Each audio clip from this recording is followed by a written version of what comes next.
At age 50, nagawa mo na ba ang dare move mo? Sumubok ka na ba ng something na hindi mo pa nagagawa before? Something na hindi ina-expect ng mga tao na gagawin mo. Ang tanong ni Rockstar, nagawa mo na ba yan?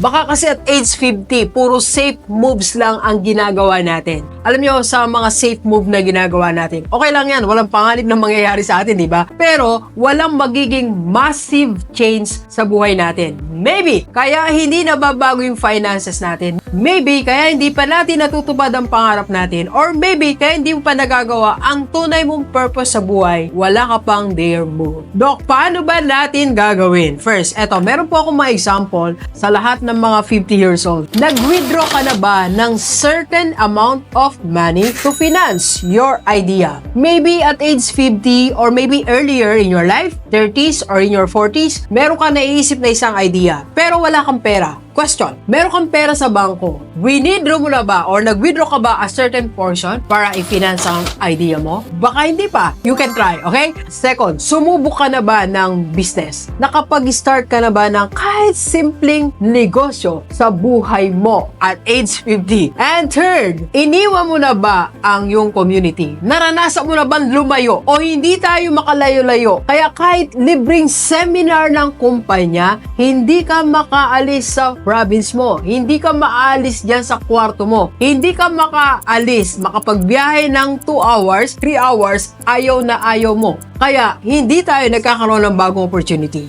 Or maybe, hindi ka pa nagre-resign. Very dare move ang mag-resign and try to do kung ano ang naisip mong better idea. Or maybe, hindi mo pa nagagawa to. Dok, ano pa yan? Pero bago yan, magkape muna tayo. Kape po tayo. Sa atin po lahat, announcement natin, meron tayong Rockstar Coaching. So, pwede po yan life and business. Pwede tayong online or face-to-face. PM lang sa personal FB nito. Okay, so at 50, maybe, hindi mo pa nagagawa yung something that people are not expecting you to do. So first, people are not expecting you to become a vlogger kasi masyado kang tahimik na tao, masyado kang mahihayin na tao, pero you want to try, you do it. Alright? So second, maybe people are not expecting you na bumukod o mag-iba ng bahay. Baka it's high time for you to live alone, to live on your own, to become independent. And third, maybe people are not expecting you to drive. Baka iniisip ng mga tao, hindi ang magdadrive kahit kailan. Their move,